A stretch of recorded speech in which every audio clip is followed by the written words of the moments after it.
Hi, welcome to Urban Insights. I'm Jayashree Guru. I have with me Priya Shah. She's the founder and joint managing director at Holistic Business Consulting Private Limited.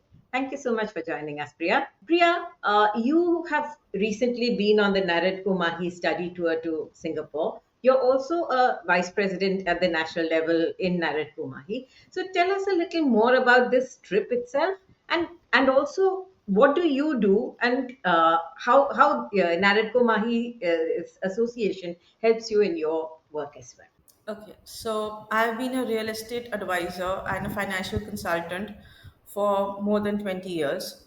And for the past 6 years, I have been practicing something called um, NLP. That's the Neuro Linguistic Program, which has to do with the mindset.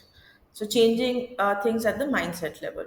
So, combining all the three, I work with corporates, MNCs, be it Indian corporates, high net worth individuals, as well as startups, to be able to give them real estate solution along with finance options or investment options, and even have the right mindset for growth. So it's like a combination of three things, and I work with that. As far as Mahi is concerned, so I joined NAREDCO Mahi about 2.5 years back, and earlier I was the assistant vice president, and for this term I am the vice president for the northern region. So I have been to various study trips with NAREDCO Mahi. Uh, First being at Vietnam, the next being at Abu Dhabi, and recently where we were together was Singapore. So the Singapore trip was quite different because actually, just like my three different verticals that I combine together, Singapore has real estate, Singapore is the financial hub. So I had those two interests combined together there, where I could, when we had a lovely meeting with the ambassador, the High Commissioner of India in Singapore, and his economic advisor. So it was like he was telling us how things are happening, how the funds are coming from the Southeast Asia, and how Singapore has become a hub for those fund houses, and from where they deploy funds to various parts of the world, and why Singapore is so important as a financial capital of the world in today's terms.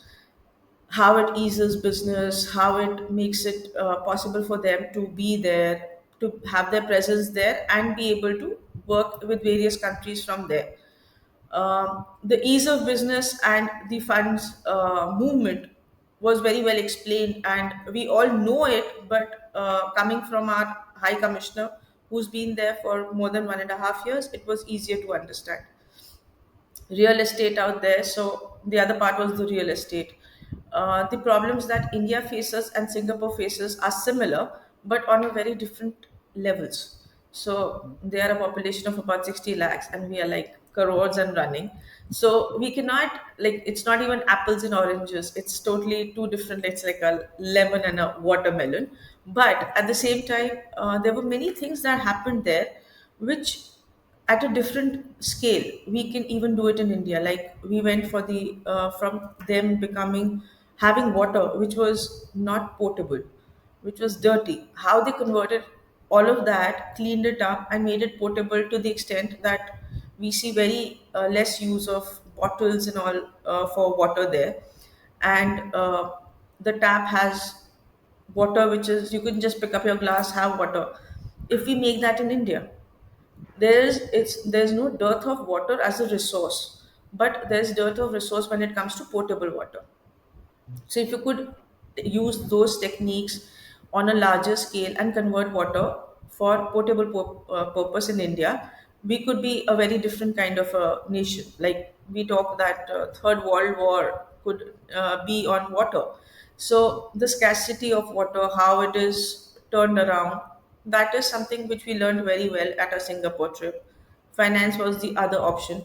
The third was when we went to their BCA, that's their body which Building gives permission, Buildings and Construction Association, where they were giving permissions. How they give permissions, their their office, the campus, the way they explain that, they put everything, they do it themselves so that people see it, and then they replicate it, because it's not for the person to see and hear and do it, but instead see it, see the benefits, and then it's easier to replicate the same. So that made us think on many things, how we can do things in India also. Certain things which are more of pleasure and moving around and watching their the things they have done, like the garden, the bay, Yeah. garden by the bay, sorry, yeah. So garden by the bay that they've done, that's totally a man-made thing, it's not natural. But the way have they have done it, we have a lot of resources in India, which so on our way back at the airport we were just discussing this, that we could actually make a lot of tourist attractions by creating such things in India. Not that we do not have, but those were certain different things which we could make here, and it could turn around many places which were not otherwise tourist attractions. Then you had all through, we had different meetings with different kinds of people, like the Asahi glass people who moved from just being a glass company like ASG, because now they do so many different things. So seeing a growth of a company from just one thing to adding on to the products and becoming a conglomerate by itself. So these are different learnings from different kinds of meetings that we have. And last but not the least, when we went to the office of this Spark architects, the way the man explained the things to us, he's worked worldwide, his experience, and the way he was saying how he even showed us a site which was like totally not working for anyone, it was absolutely down and out, and just little changes inside that he did and made it the most happening place, the most attractive commercial building around.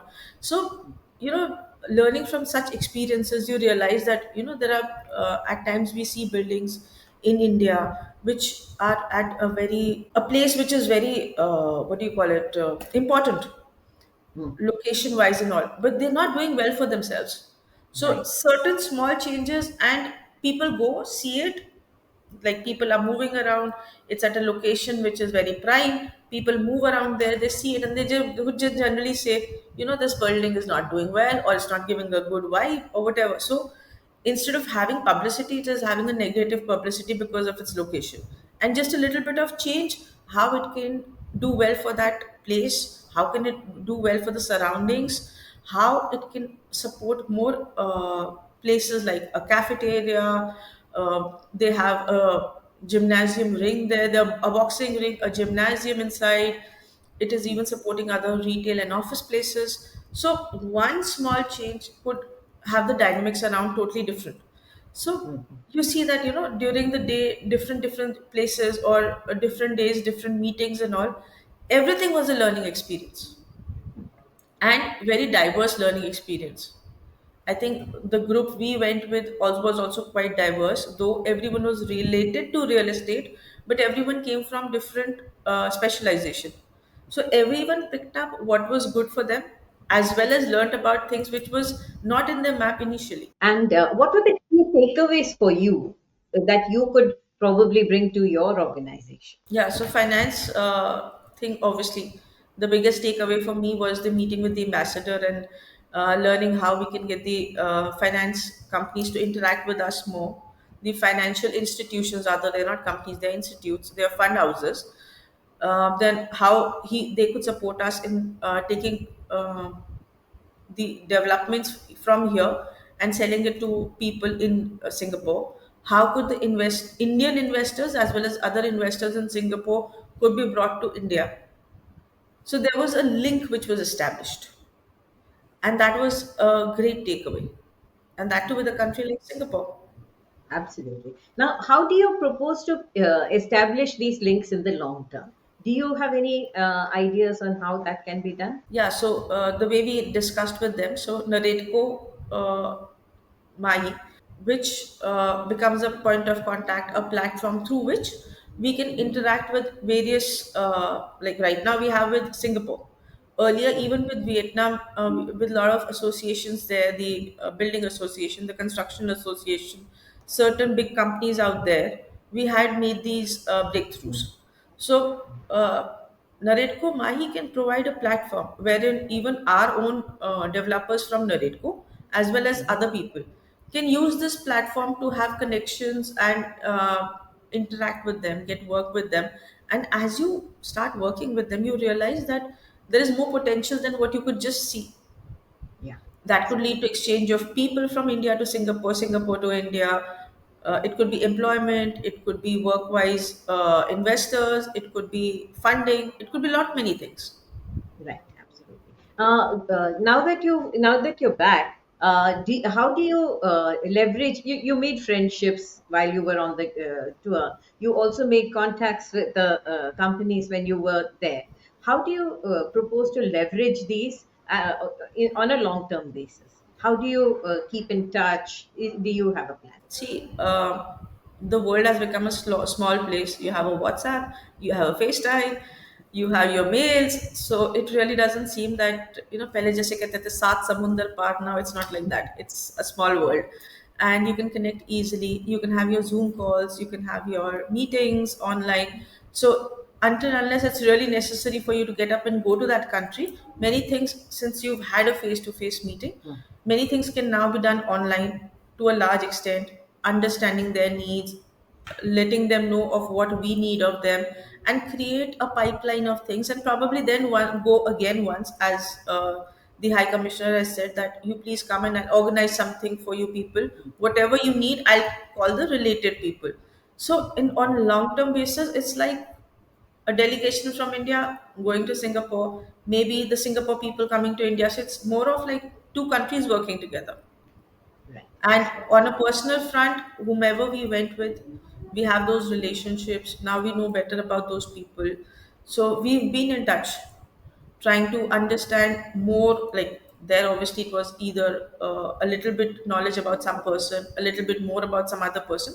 But you know that what are their strengths and weaknesses, and how can collaborate with your strength and their strengths to make a synergic move forward. Priya, you also received a certificate for something that the Ford School organized. Talk Yeah. about that a little bit. So courses are always good because they help you streamline education, understand things better from a very structured perspective. So this course was also a well-designed course. It's always the case that there could be certain portions which you think that you already know and know well enough, but rest of them are new. It either enhances your knowledge, or it makes you start thinking of something which was totally not there in your knowledge map, or you thought you didn't require. But when you learn, you think that, okay, this is something which I can apply here to make my working better, easier, or whichever ways it helps the organization grow. And as a person who's the joint managing director at my own company, I love to pick up these things, make my own notes, summarize these findings and the learnings that I have from such programs, and then conduct a workshop for my people so that I can pass it on. Whatever, like, obviously at different levels, you need different kind of knowledge. So make programs accordingly and pass it on to them. Thank you so much, Priya. All the best to you and hope to keep in touch with you. Found this video useful? Please subscribe to this channel for more such videos. Do like and share with as many people as you can.